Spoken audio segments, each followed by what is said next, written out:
Hello students, welcome back to our channel. Students, in this video we are going to study chapter Human Eye and Colorful World from class 10th Science. Let's start. So what is human eye? We all know the human eye is the organ responsible for vision, converting light into electrical signals that the brain interprets as visual images. So eye is basically the organ which is responsible for the vision. When the light enters the eye, an image is formed on the retina of the eye and some signals are sent to brain, from retina to brain through optical nerves, and brain interprets those signals and shows us the image. So we are going to study all these things in this topic. So let's first discuss parts of the eye. First part is the cornea. Cornea is a transparent layer over the eye. You cannot see it because it is transparent, but if you look closely, you will get a feeling that the eye is covered with a transparent layer, and that transparent layer is called cornea. Let's first discuss iris. Everyone has a colored part in the eye. This colored circular part, someone has a brown color part, some has black colored eyes, some has blue colored eyes, some has green colored eyes. So when we say the color of the eye, basically we are talking about the color of the iris. So this is the colored part of the eye, which is brown in this particular picture. So that is called iris. And in the center of the iris, you can see a dark black colored circle, and that is called the pupil. This is basically an opening through which the light enters the eye. Right? This is an opening. This is a hole type of thing. So this is an opening through which the light will enter into the eye and go into the other parts of the eye. So cornea is the transparent layer. Pupil is this small dark circle inside the eye. Irrespective of the color of the eye, this circle always appears black in color because this is actually a hole. Right? This is not a particular thing. It is actually a hole, so that's why it appears dark. So that is pupil, and iris is the colored part of the eye. So let's first discuss other parts also, then we will come back to image. So aqueous humor. Aqueous humor is a clear fluid filling the space between cornea and lens, which maintains the shape of the eye and provides nutrients. Here, between the cornea and the lens of the eye, between the cornea and eye lens, this blue color part is basically the eye lens. It is just behind the iris. So between cornea and eye lens, there is a fluid which is called aqueous humor. This part shows that particular fluid. This part, this is filled with a fluid which is called aqueous humor. Right? Next part, vitreous humor. Where is vitreous humor? This part, this eyeball is completely filled with a fluid which is called vitreous humor. We will shortly discuss the function of all these parts. Retina. Retina is a layer in this region of the eye, and that acts like a screen on which the image is formed. So innermost layer at the back of the eye containing photoreceptor cells that convert light into electrical signals. Photoreceptor cells matlab cells on which when the light falls, they convert the light, or they get activated when the light falls on them, or they receive the light. So when the light falls on them, they convert that light into electrical signals so that those electrical signals can travel through the nerve impulses which are connected to the eyeball, and those signals are sent to the brain for interpretation, and those nerves are called optical nerves. Ciliary muscles. Eye lens is attached to the eyeball with the help of special muscles which are called ciliary muscles. Right? Now let's see how the eye works. So first of all, light falls on the cornea. Right? Light falls on the cornea, and cornea, when the light enters into the cornea, there is the change in the value of refractive index. This is Ayer's, and the refractive index of Ayer is 1. Now when the light enters the cornea, the refractive index increases. So light bends when it moves from rarer to denser, light bends towards the normal. So when it enters this part which contains aqueous humor, so due to change in the refractive index, light bends towards the normal. So the bending occurs here so that all the light rays can be converged onto the retina, and the final adjustment is made by the eye lens. First the refraction occurs at aqueous humor, and then the final adjustment so that the rays can actually meet at retina is made by the eye lens. Okay, so that is the working of the eye. So let's read out the steps. Light enters the eye through the transparent cornea, right? The iris and pupil control the amount of light entering by dilating or constricting the pupil. What happens? The main function of iris is basically to control the size of the pupil. Now when you are standing at a place where the intensity of the light is very high, so the size of the pupil should be very small, because in small size much intensity of light can be entered, because intensity of light is already very high. But when you go to a dark place, when the light intensity is very low, so the size of the pupil should be large, so that more and more light can be entered into the eye, and this process takes time. So ऐसा होता है ना, when we enter into a dark room, when we are coming from light and when we enter into a dark room, it takes few moments for us to see the objects in the room, because iris takes some time to control the size of the pupil. So when we were standing in the region where the intensity of light was very high, the size of our pupil was very small. But when we have entered into the room which is a dark room, so the size of the pupil is still very small, because iris will take some time to increase the size of the pupil. So what happens? Initially we cannot see the objects in the room, but after some time, when the size of the pupil increases, we can somehow clearly see the object. We can see the objects clearly in the room, because when the size of the pupil increases, more and more light is now entering the eye, which helps us to see the objects in dark room also. So that is the main function of the iris, to control the size of the pupil. The eye lens further refracts and focuses the light onto retina at the back of the eye. The retina contains photoreceptor cells which are called rods and cones. These signals are transmitted via the optic nerve to the brain's visual cortex for processing and interpretation. The part of the brain which interprets these signals is called the visual cortex. The brain then reconstructs the electrical signals into the images we perceive, allowing us to see and understand our surroundings, right? Now let's discuss the function of each and every part of the eye in detail. So what is the function of the cornea? It refracts and bends incoming light rays to focus them onto the lens. It acts as a protective layer for the inner parts of the eye. Clear? Okay. Pupil. It regulates the amount of light entering the eye by dilating or constricting. We have already discussed this. Helps to control the depth of field, allowing better focus on near or distant objects. This we will discuss shortly, that how we can see both near objects and distant objects clearly without any problem. Obviously, for that, the focal length of the eye lens should be constantly changing, and that actually happens. So we will discuss it shortly.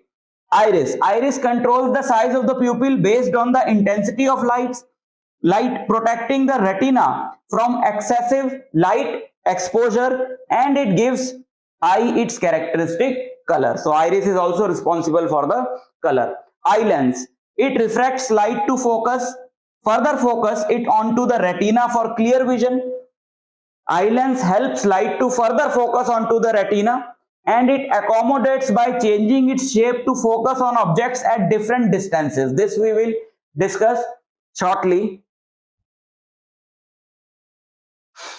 Aqueous humor. Aqueous humor provides nourishment and oxygen to cornea and lens, and it helps maintain the shape and pressure within the eye.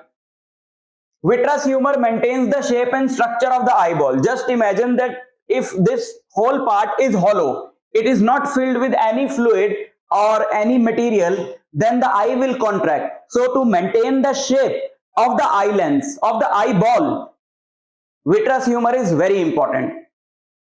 And it assists in transmitting light to the retina for image formation. It also assists the incoming light so that the light can be converged onto the retina and the rays can be made to meet on retina. And retina contains photoreceptor cells that convert light into electrical signals, sends these electrical signals through the optic nerve to the brain for visual processing. Optic nerve. Optic nerve transmits electrical signals from retina to brain's visual cortex for image interpretation, and it acts as a communication pathway between the eye and the brain. So optical nerves act as communication pathways between the eye and the brain. Ciliary muscles. So lens is connected to the eye with the help of special muscles which are called ciliary muscles. We have not discussed these muscles yet in this lecture. Ciliary muscles adjust the shape of the lens to accommodate for near and far vision, help maintain tension on the lens, ensuring proper focusing ability. Okay, now let's discuss this. So now this lens is connected to the eyeball with the help of these specialized muscles which are called ciliary muscles. So what happens when you are looking at an object which is very far away from the eye? So the light is coming almost parallel to the principal axis. So what happens when these light rays fall on the lens? Lens has to converge these light rays so that they can meet on the retina.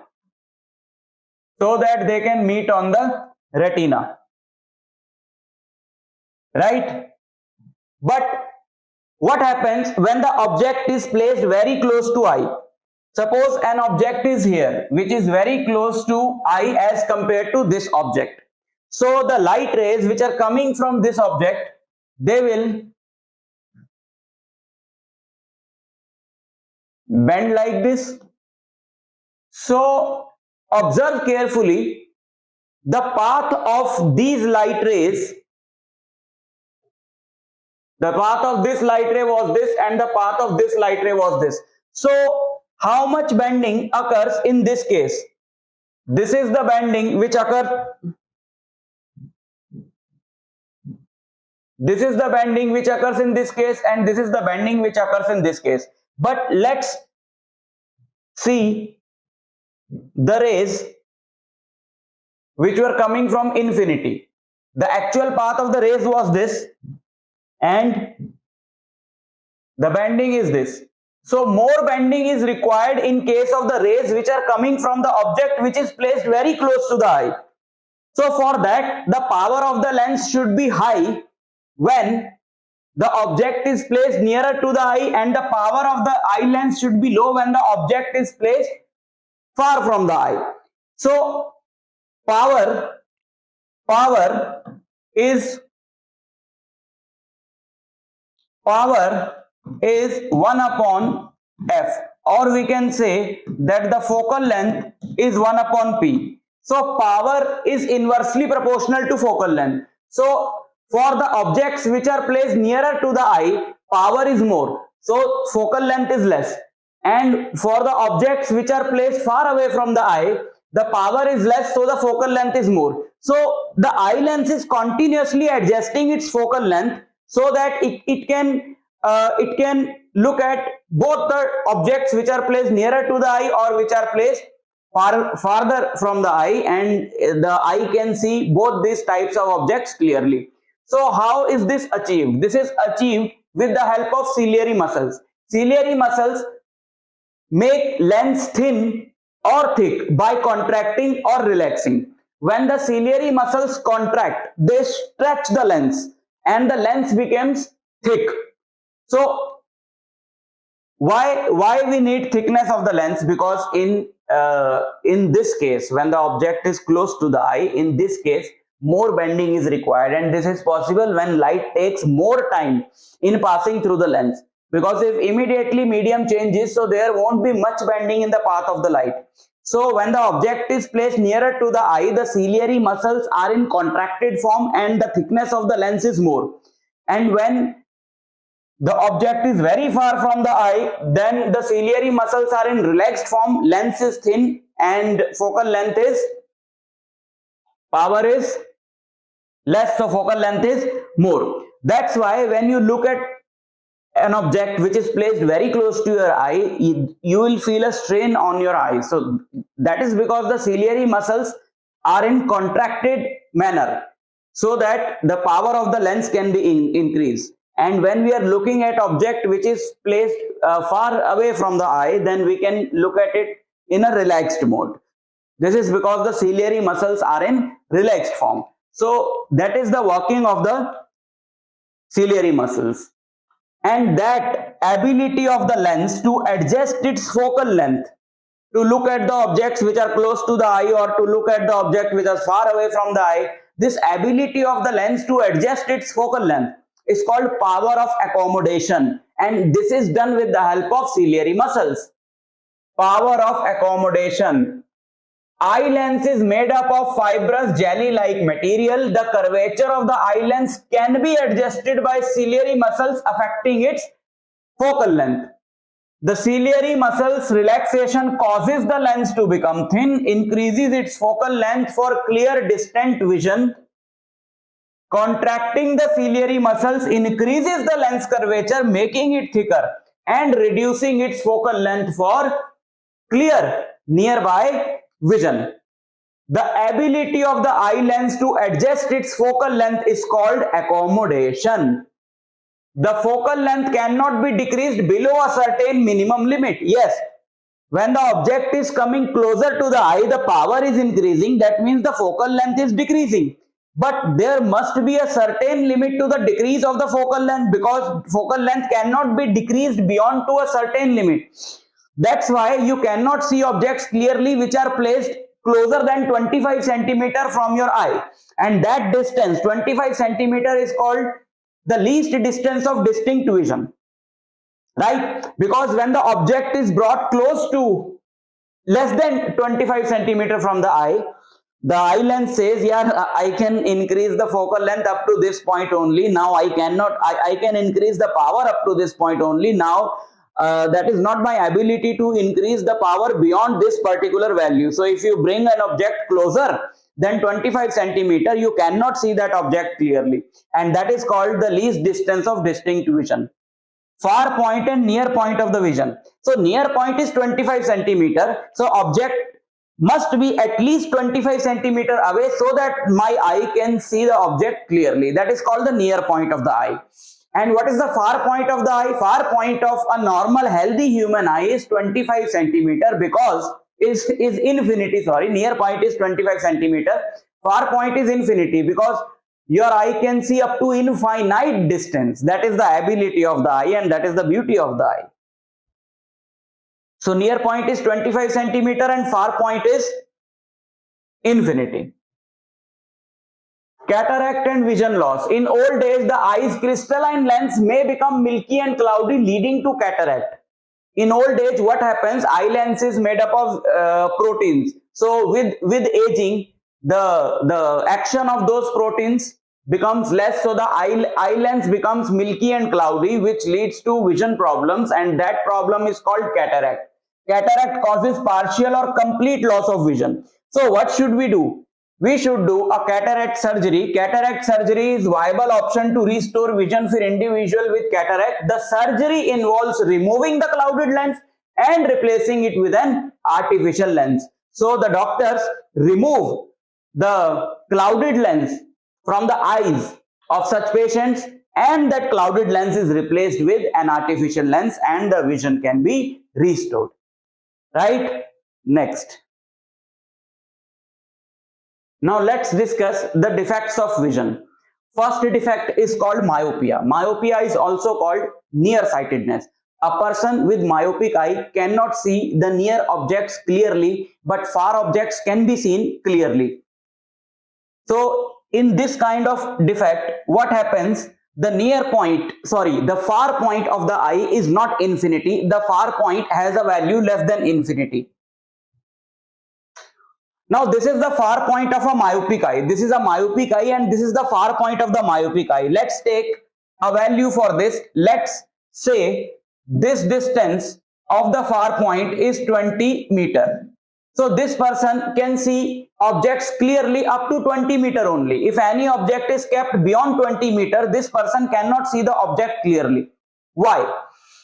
The rays which are coming from any point within this range are getting converged onto the retina, so the person can see the image of that object clearly. But the rays which are coming from any object beyond this point are meeting at a point before the retina. So the person cannot see the object clearly, because a person only sees the object when the rays are met at the retina. But these rays are not meeting at the retina, they are meeting at a point before the retina. So the person cannot see the image of the object clearly, which is placed beyond its far point, which in this case is 20 meter. So what are the causes of myopia? So that's why it is called nearsightedness, because the person can see the nearby objects but it cannot see the far objects. So causes of myopia. First cause is the excessive curvature of the eye lens. Due to some reason, if the curvature of this eye lens has increased, then the rays will take more time when they pass through the lens. So due to that, more convergence will be there, which is not needed. So the rays will meet at a point before the retina. And second one is the elongation of the eyeball. Just imagine, if the eyeball increases, then the retina will shift onto this side. So again, the rays will appear to meet before the retina, or the rays will actually meet before the retina. So how can we correct the myopia? A simple logic is that the convergence is more than the actually needed conversion. So we do not need itna convergence, we need somewhat less convergence. So what we should do, we should diverge the rays first before they enter the eye. So we use a concave lens. So when the rays which are coming from a point which is beyond this point, because up to this point we do not have any problem, but the rays which are coming beyond that point, they are first focused on a concave lens, and this concave lens diverges these rays to some extent, and when those rays meet at or they fall on the eye or on the eye lens, they are getting converged and then they are able to meet at retina. So for the correction of myopia, which type of lens is used for the correction of myopia? This is a very important question. For the correction of myopia, concave lens is used. Second one is hypermetropia, which is called farsightedness. In hypermetropia, what happens? The near point of the eye, which is generally 25 centimeter, recedes away from the eye. So a person who has a hypermetropic eye, the person will have a near point more than 25 centimeter, like 50 centimeter or 1 meter. Okay, so this is the near point of the person with hypermetropic eye, and this is the near point of a normal healthy eye, and this distance is 25 centimeter. Now let's take this distance as 50 centimeter, which is the near point for hypermetropic eye. So any rays which are coming from the objects which is kept here or beyond this distance will meet at retina, so he can see the image clearly. But if the rays are coming from any point which is inside this range, so for example, if the object is kept at a distance of 25 centimeter, which is actually the near point, the rays will meet at a point beyond retina. So the person will not be able to see the clear image of the object. Now this is happening because the convergence which is required is not there. The lens is not able to converge the rays to an extent which is needed. So what could be the possible reason for this? So causes of hypermetropia. The focal length of the eye lens being too long. Obviously, the point where the rays converge after passing through the lens, that distance from the lens, the distance of that point from the lens is called the focal length. So the focal length of the lens has been increased. So that's why the rays are not able to meet at retina. Obviously, they will meet at their focus. and second, the eyeball becoming too small. If the eyeball becomes small, then the retina will move towards the left, and then again the rays will not be able to meet at retina. So how should we correct it? It can easily be corrected using a convex lens, because we need more convergence, and this eye lens is not able to provide that much convergence, so we need more convergence. So for more convergence, again a convex lens is used. The lens in the eye is also convex, so let's put another convex lens in the path of the rays. So rays which are coming from actual near point, they are first converged using this lens, and then when they enter into the eye, they are again converged from the aqueous humor and from the eye lens, and they meet at the retina, right? So this is how the two defects of the eye can be corrected. Now there is another defect which is called presbyopia. What is presbyopia? Presbyopia is the age-related vision problem causing difficulty in focusing on nearby objects. It is actually hypermetropia, but the cause of this is different. This is age-related hypermetropia. It is called presbyopia. It results from the weakening of ciliary muscles. With age, what happens? The ciliary muscles of a person becomes weak. So they are not able to adjust the focal length of the eye. So in that case, the person cannot see the nearby objects clearly. So that's why it is. That's why this defect occurs, and it is called presbyopia, and reducing the flexibility of the eye lens over time. Correcting presbyopia. People with presbyopia often require corrective eyeglasses for comfortable near vision. And sometimes a person suffers from both myopia and hypermetropia, and in that case, bifocal lenses are commonly used to address both presbyopia and other vision problems. Bifocal lenses incorporate both concave and convex lenses. The upper portion of the lens is concave, aiding distant vision. The lower portion is convex, facilitating near vision. Advantages of bifocal lenses. Bifocal lenses provide clear vision at both distant and nearby ranges because they have both concave and convex lenses. Users can switch between the two lens segments as needed for various tasks. Other refractive errors. Some individuals may experience both presbyopia and myopia or hypermetropia. Then the bifocal lenses are required.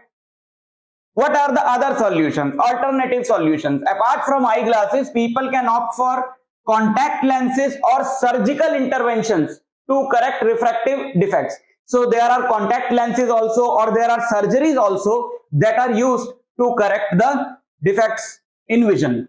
Advancements in eye care. Modern technologies offer various methods for vision correction, enhancing the quality of life for individuals with refractive errors. So this was about eye, its parts, its working of each and every part, function of each and every part, and defects of the eye and their correction. So this is the first part of the chapter. Now let's move on to the second part of this chapter. Refraction through prism. So what is a prism? Prism is a transparent medium bounded by at least two lateral surfaces inclined to each other at a certain angle. The angle between two lateral surfaces is called the angle of prism. So this is prism. We all know about the prism. So when the white light is passed through the prism, that white light gets split into 7 different constituent colors, and this phenomena is called dispersion. So why the dispersion occurs? Let's first see how it happens. So this is the white light. Now this white light is passed through the prism, and onto the other side you will get a spectrum of 7 different colors. If this is the screen, you can obtain this spectrum onto the screen. So why this happens?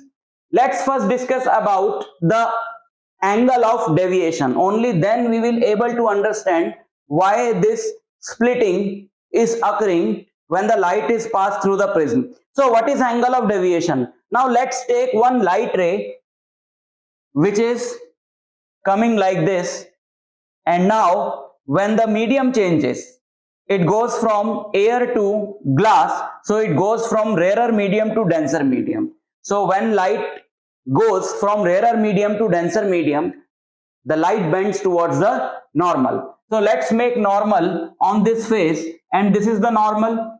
So this is the actual path of the ray, and from this actual path the light will bend towards the normal. So let's say this is the path of the light inside the prism. Now on the other face, light is going from glass to air.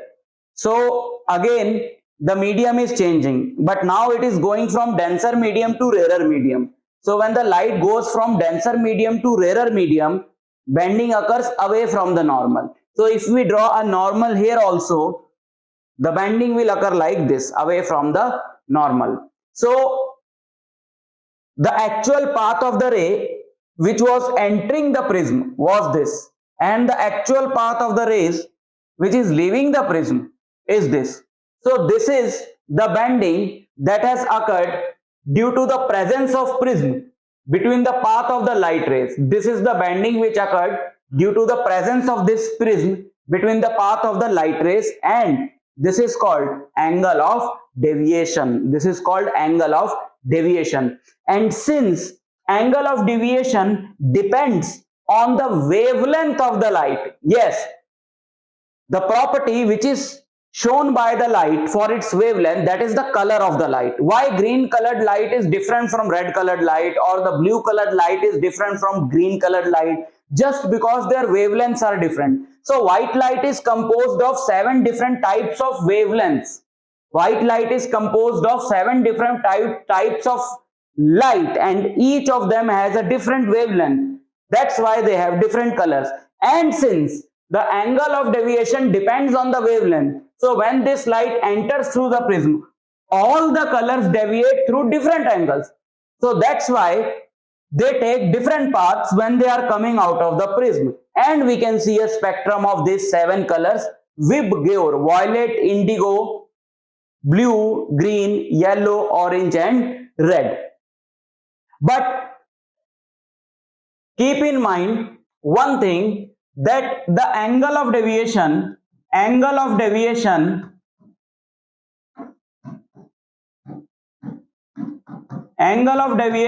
is inversely proportional to the wavelength.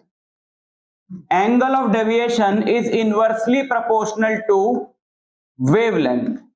So angle of deviation is inversely proportional to the wavelength, and when we move through this spectrum from violet to red, the wavelength increases. So the maximum wavelength is of red color and minimum wavelength is of violet color in the visible light spectrum. So if the wavelength, the sign of wavelength is lambda, so if wavelength of red is more than wavelength of violet, then the angle of deviation for red will be less than the angle of deviation for violet, and the other colors will, the angles of deviations of other colors are also arranged in this manner. So red colored light is least deviated when it is passed through the prism, and violet color light is most deviated. That's why on the screen red is produced on the uppermost part and the violet is produced on the lowermost part. So the on screen you will get a pattern like this, Vibgyor. Right? Okay. This angle of incident light with the normal is called angle of incidence, and this angle of the emergent ray, this is the ray which is coming out of the prism, so that is called the emergent ray. This angle of the emergent ray with normal is called angle of emergence. This is angle of deviation, and that is the angle of prism. So there is a very important relation between all these 4 angles, and that is angle of deviation is angle of incidence plus angle of emergence minus angle of the prism. Or we can write it like this: angle of deviation plus angle of prism equal to angle of incidence plus angle of emergence. Right? So the sum of angle of deviation and angle of prism is equal to angle of incidence plus angle of emergence. cause of dispersion, so that we have already discussed that angle of deviation is inversely proportional to the wavelength of light. Recombination of white light. Now if you put two prisms like this, one is upside down, so when the white light enters into the first prism, the dispersion occurs and the white light gets split into 7 different colors, and when all those 7 different colors fall on the next prism in the opposite manner, they again recombine and the white light is produced. So that is called the recombination of white light, and which is achieved using 2 prisms. And when you move from red to violet, the wavelength of the light decreases. Always remember this thing, this is very important. Now let's discuss few important phenomena of atmospheric refraction. Let's discuss the phenomena of dispersion first, which is a very important example, that is rainbow. We all know that the rainbow is always formed after the rain. So what happens when the rain stops? There are some water droplets in the upper atmosphere, and the shape of the water droplet is somewhat like the shape of prism. This is the shape of the water droplet, and it is like the shape of the prism. So when the white light is passed through these water droplets, dispersion occurs, and we can see a rainbow of 7 different colors: violet, indigo, blue, green, yellow, orange, and red. There is another phenomena involved here, which is called total internal reflection. Now let's say that this is a raindrop. Now when the sunlight enters into the raindrop, it first gets refracted because the medium is changing, it is going from air to water. And on the other face, there is a phenomena which is called total internal reflection that occurs. And due to that phenomena, light do not go again out of this raindrop into the air. It refracts back into the raindrop, and on the other face, it goes out of the raindrop into the air. So this is the red color and this is the violet color. So it came as a single beam of light, of white light, and after first refraction and then total internal reflection and then again refraction, you can see the rainbow. Now let's discuss some very important phenomena related to atmospheric refraction. What is an atmosphere? Atmosphere is a covering of gases around Earth. We all know about this. And the density of the atmosphere decreases as we move away from the Earth. I have shown 3-4 layers of the atmosphere in this diagram. So the density of this layer is highest, and the density of this layer is less than this layer, and the density of this layer is still again less than this layer, and the density of this layer is again less than this layer. So as we move away from the Earth, the density of the layers decreases. So what happens when the sunlight enters into the atmosphere? It always goes from rarer to denser, then again to denser, then again to denser, and this density also keeps on changing because these gases are not fixed, they are continuously moving. So their continuous movement changes the density of different parts of the atmosphere, and all these things give rise to some important phenomena we will just discuss. So the Earth's atmosphere is not uniform throughout, its density goes on changing as we move up or down. Due to this, when light rays pass through the Earth's atmosphere, they undergo refraction. The refraction of light caused by these layers is called atmospheric refraction. So the refraction due to atmosphere, that is called the atmospheric refraction. So first important phenomena is the twinkling of stars, but the planets do not twinkle. So we can see in the night sky that both stars and planets look the same, but there is one major difference, that stars twinkle but planets do not twinkle. That's because the star is very far away, so star can be considered as a point object.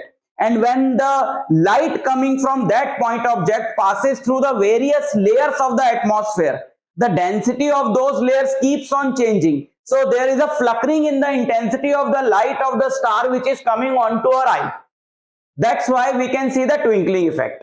But planets are of larger size and much closer to Earth, so they can be considered as a collection of large number of point size sources of light.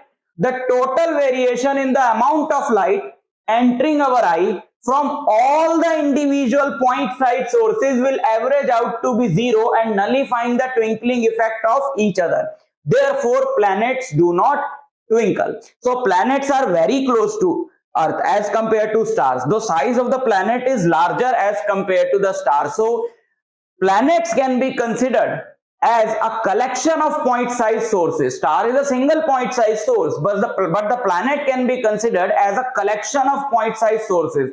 And when the light is coming from all the points, the twinkling effect will be nullified, because if the intensity of one ray decreases, then at the same time the intensity of some other ray which is coming from that planet increases. So that will nullify the twinkling effect. Second phenomena is stars seem higher than they actually are. The position of the star that you can see in the night sky is actually not the actual position of the star. The actual position of the star is somewhat below the position that you can see. Okay, why is this happening? Suppose this is the actual position of a star. Now when the light enters from vacuum into the Earth's atmosphere, it will continuously bend towards the normal, because it will go into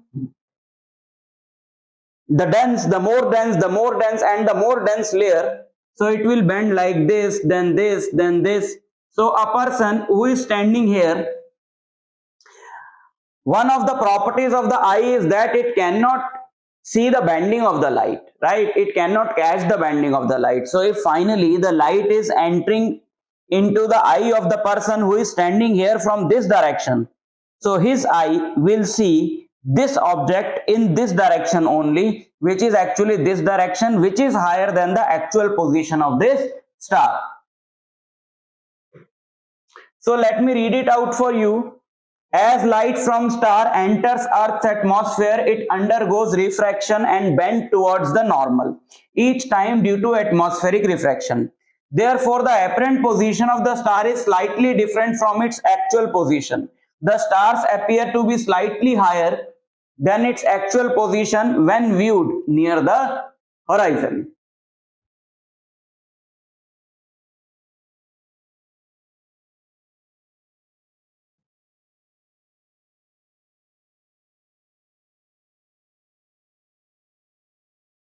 Advanced sunrise and delayed sunset. Very important. What is this?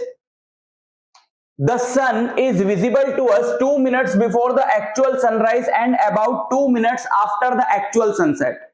Why this happens? Now this is Earth, and this is the layer of atmospheres around the Earth, and this yellow line is the line of horizon. Now at the time of sunrise, the sun is here. That means the actual sunrise has not happened yet. So the rays coming from the sun, when they enter into the atmosphere of the Earth, they will bend towards the normal, because they are coming from rarer to denser. So they will bend like this. So a person who is standing here, his eye is not going to catch this bending of light. So he will see that the star or the sun is actually there, that position is above the horizon. And if the position is above the horizon, he can actually see the sun, but the sunset has not happened yet, right? So the gap between these two events, the actual sunrise and the moment from where he can see the sunrise, is 2 minutes. So any person can see the sun 2 minutes before the actual sunrise, and same thing happens at the time of sunset. This is the position of the sun after the sunset, but the rays are coming like this. So a person standing here will see the sun here, that is above the horizon. So he will say that the sunset has not happened yet, right? And again, the time gap is 2 minutes. So we observe the length of the day 4 minutes longer than the actual length of the day. Very interesting, huh? Scattering of light. Okay, when the light hits a particle, it gets scattered, and that is how you can see the path of the ray, light ray. You cannot see the light. You can see the light, the path of the light becomes visible only when it hits an object, a particle placed in its path. But there is a condition. The size of the particle should be comparable to the wavelength of the light, and that is called the scattering of light. So there are various phenomena related to scattering of light also. The reflection of light from an object in all directions is called scattering of light. The color of scattered light depends on the size of scattering particle and wavelength of light. Now the wavelength of red color is more. So red color will be scattered by the particles of larger size, and the wavelength of blue color is less. So blue color will be scattered by the particles of smaller size. Very fine particles scatter mainly blue light, while particles of larger size scatter light of longer wavelength, that is red light. If the size of the scattering particles is large enough, then the scattered light may even appear white. So if the size of the scattering particles is large, so the particles will scatter every color almost equally, so you can see the white light. So intensity of scattering is what is the actual relation? The intensity of scattering is inversely proportional to the fourth power of the wavelength. That's why generally the red colored light scatters least and the blue color scatters most. That's why the color of the sky appears blue, because when the light enters into the atmosphere, it gets scattered by very small tiny particles present in the atmosphere. And which color will get scattered with the help of tiny particles? Obviously the blue color, because the size of the particles is very small. So the color with the smaller wavelength will be scattered more as compared to the other colors. That's why sky appears blue. And the danger signals are red. The signals which is supposed to be seen from very far away distance. The color of that signal should be red. Why? Because red colored light is the least scattered color in atmosphere. Because the particles are small, so they are not going to scatter red colored light of larger wavelength. So danger signals are red in color, so that a person can see the signal from far away distance. Tyndall effect. We have all studied about the Tyndall effect in class 9th also. So Tyndall effect is the scattering of light when the light passes through a solution having a particle size larger than the particle size of two solutions like colloid or suspension. So if you pass the light through a colloidal solution or through a suspension, you can see a clear visible path of the light ray. So that's why this effect is called Tyndall effect. This is a true solution and this is a colloidal solution. Now the light of this torch is not visible when it is passed through the true solution, but the path becomes visible when this light passes through the colloidal solution, and that is called the Tyndall effect. Right? When the light encounters these particles in the medium such as dust, smoke, fog, or even colloidal suspension, it gets scattered in various directions. The scattered light becomes visible as a cone or beam of light when viewed from side, making the path of light through the medium easily visible. The Tyndall effect is responsible for several natural phenomena such as the blue color of the sky, which is caused by sunlight scattering of tiny air molecules and particles in the atmosphere. It is also the reason why a beam of sunlight passing through a dusty room becomes visible, as the light is scattered by the dust particles in the air. We all have seen this beam of light, which when passes through a dusty room, it becomes visible and you can see the dust particles floating in that beam of light. So that happens due to Tyndall effect. So why the color of the sky is blue? We have already discussed this phenomena. So let me read these points out for you. The Earth's atmosphere contains tiny molecules such as nitrogen and oxygen, as well as other particles and water droplets. When sunlight passes through the atmosphere, it collides with these molecules and particles. We have already discussed this. Because the blue color of light has a shorter wavelength, it scatters more easily than the other colors which have longer wavelengths. As a result, the blue light from the sun is scattered in all directions by the atmosphere and it becomes scattered sunlight. When we look up at the sky, we see the scattered blue light coming from all around the atmosphere. This gives the sky its characteristic blue color. Okay, last thing is why sun appears reddish at the time of sunrise and sunset. You must have seen that the color of sun at the sunrise and sunset is red, and then it becomes orange, and then it becomes somewhat white. So why is this happens? So when the sunrise happens, the position of the sun is near the horizon. So when the rays coming from the sun enters into the earth atmosphere, you can clearly see that they have to travel a larger distance, right? And when these rays travel longer path at the time of sunrise in the atmosphere, so all the colors get scattered away. Only the color which does not scatter easily, because the size of the particles in the atmosphere is small, and that color is red. So all the colors get scattered away and only the red color reaches the eyes. That's why the sun appears red.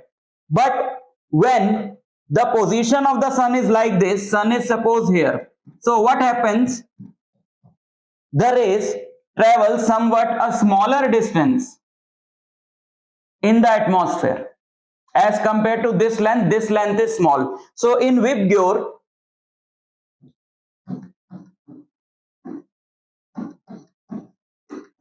after red, orange color comes. So due to this small length as compared to this one, even the orange color does not get scattered. That's why the color of the sun becomes orange. And during the daytime, this is a very small distance that the sun rays have to travel in the Earth's atmosphere. So not a single color gets scattered and we can see all the colors entering our eye. That's why sun appears somewhat white during the daytime. So, and again, when it will go again towards the horizon, I'm just saying the sun will go towards the horizon, but you all know that sun does not go anywhere. This is the earth which is rotating, and due to that we are getting the feeling that sun is rotating, revolving around the earth. But just for the understanding, we all know the basic concept. So just for the understanding of the concept, I am saying that when the sun moves on this side, so when again it is near the horizon, the same thing occurs. So during the sunset also, you can see the sun as first orange and then red in color. Even the sun appears yellow. After appearing orange, it will appear yellow, but it is not going to appear green because the path which is traveled by the rays in the daytime is very small. So all the colors stop getting scattered and they all reach your eye and you see the sun as white. So during sunrise and sunset, the sun is near or below the horizon. So its light has to pass through a thicker layer of the Earth's atmosphere compared to when it is directly overhead at noon. As sunlight travels through the atmosphere, more of the shorter wavelength colors like blue and green are scattered away due to Rayleigh scattering, leaving behind the longer wavelength colors like red, orange and yellow. So this scattering, on the basis of which we are explaining all these concepts, is called Rayleigh scattering. But we are not going into the detail of that because that will be beyond the scope of this particular chapter. So this was all about this chapter. I'll meet you in the next lecture. Till then, all the way.